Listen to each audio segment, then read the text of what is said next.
tentang Kesultanan Aceh Darussalam. Sebelumnya, perkenalkan, Nama saya Safa Cantika Putri Zulfania. nama saya Putri Gabriel Surpakti. Saya Ridwan Gifai. Saya Supardi. Kami dari kelas 107. Nah teman-teman, kalian tahu nggak sih awal mula Kesultanan Aceh ini didirikan? Siapa tokohnya? Dan pada tahun berapa sih ini didirikan Kesultanan Aceh? Ayo kita bahas. Nah, Kesultanan Aceh didirikan oleh Sultan Ali Muhayyad Shah pada tahun 1496. Pada awalnya, kerajaan ini berdiri atas kerajaan Lamuri. Kemudian menundukkan dan menyatukan beberapa wilayah kerajaan di sekitarnya, mencakup Dayak, Pedir, Lydia, dan Akot. Kerajaan Aceh Darussalam terletak di wilayah yang sekarang kita kenal sebagai Banda Aceh, tepatnya di tepi Selat Malaka. Kerajaan ini merupakan salah satu kerajaan regional utama pada abad ke-16 dan abad ke-17. Nah, untuk struktur sosial kerajaan Aceh itu dibilang itu di puncak ada sultan sebagai pemimpin tertinggi nih. Nah, dibantu oleh ulama dan para bangsawan. Rakyat biasa bekerja sebagai petani dan pedagang, ada juga yang jadi nelayan, ada juga budak dari hasil perang atau perdagangan. Dalam kehidupan masyarakat, agama Islam sangat berpengaruh ya. Hukum dan adat istiadat banyak mengikuti syariat Islam dan pendidikan agama berkembang pesat. Perempuan juga memiliki peran penting nih di kerajaan Aceh, seperti Sultanah Saif Atuddin yang pernah menjadi pemimpin. Aceh juga menjadi pusat perdagangan sehingga kehidupan sosialnya dipengaruhi oleh banyak bangsa asing seperti Arab, India, dan Eropa. Nah, untuk politik kerajaan Aceh Darussalam itu menganut sistem monarki absolut Islam yang dipimpin oleh Sultan sebagai pemegang kekuasaan tertinggi. Sultan dibantu oleh Dewan Musyawarah yang terdiri dari ulama dan bangsawan. Ulama sendiri memiliki peran penting dalam pelaksanaan syariat Islam. Hukum yang berlaku berbasis syariat Islam dan militer yang kuat digunakan untuk menjaga serta memperluas wilayah. Untuk ekonomi kerajaan Aceh Darussalam dibilang itu sangat maju ya, terutama mereka diuntungkan dengan perdagangan di jalur Selat Malaka. Aceh menjadi pusat perdagangan rempah-rempah seperti lada yang diminati oleh pedagang luar negeri yaitu Arab, India, atau Turki, dan Eropa ya. Rakyatnya bekerja sebagai petani, pedagang, dan nelayan. Nah, selain perdagangan nih, pertanian dan perairan juga menjadi sumber ekonomi penting bagi kerajaan Aceh. Kerajaan Aceh juga memanfaatkan hubungan dagang luar negeri untuk memperkuat kekayaan dan kekuasaan. Selanjutnya kita akan membahas raja-raja di kerajaan Aceh. Yang pertama ada Sultan Ali Muhayyad Shah yang memimpin pada masa 1496 sampai 1528 Masehi. Yang kedua ada Sultan Salahuddin yang memimpin pada masa 1528 sampai 1537 Masehi.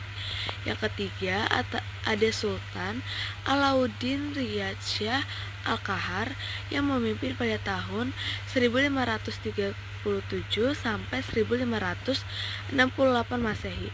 Yang keempat ada Sultan Hussein Ali Riyad Shah yang memimpin pada tahun 1568 sampai 1575 Masehi. Selanjutnya ada Sultan Muda yang memimpin pada tahun 1575 Masehi. Selanjutnya ada Sultan Sri Alam yang memimpin pada tahun 1575 sampai 1576 Masehi. Selanjutnya ada Sultan Zain Al-Abidin yang memimpin pada tahun 1576 sampai 1577 Masehi. Selanjutnya ada Sultan Ala Al-Din Mansur Shah yang memimpin pada masa 1577 sampai 1589 Masehi. Itulah sultan-sultan atau raja-raja yang memimpin pada Kesultanan Aceh. Kesultanan Aceh mencapai masa kejayaannya pada abad ke-17, khususnya di bawah pemerintahan Sultan Iskandar Muda. Pada masa ini, Aceh menjadi salah satu kerajaan Islam terkuat di Nusantara dengan kekuatan militer yang tangguh, penguasaan wilayah yang luas, dan kemajuan dalam bidang ekonomi, budaya, dan ilmu pengetahuan. Sultan Iskandar Muda berhasil memperluas wilayah kekuasaan Aceh hingga ke Pahang, Sumatera Barat, Jambi, Bengkulu, dan Nias, serta mengembangkan armada laut yang kuat untuk melawan Portugis dan menguasai jalur perdagangan rempah-rempah di Selat Malaka. Terus juga terdapat juga peninggalan penting dari masa kejayaan Kesultanan Aceh loh, yang masih ada sampai sekarang. Contohnya adalah Masjid Raya Baitur Rahman, Taman Sari Gunungan, Benteng Indrapatra, Mariam Kesultanan Aceh, Makam Sultan Iskandar Muda, dan uang emas Kerajaan Aceh, hingga hikayat-hikayat Aceh.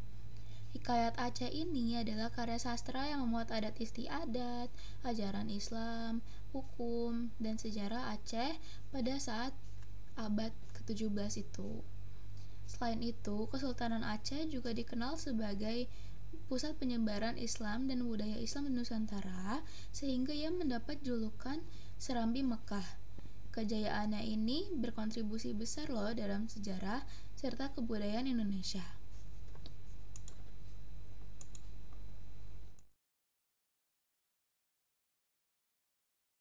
Nah, kerajaan Aceh itu mulai mengalami kemunduran setelah wafatnya Sultan Iskandar Muda pada tahun 1636. Penguasa-penguasa setelahnya lemah dan tidak mampu mempertahankan kekuasaan. Terjadi konflik internal, perebutan kekuasaan, serta melemahnya pengaruh Aceh dalam perdagangan internasional. Tekanan dari negara Belanda semakin kuat hingga akhirnya kerajaan Aceh runtuh secara resmi setelah kalah dalam Perang Aceh melawan Belanda pada tahun 1904.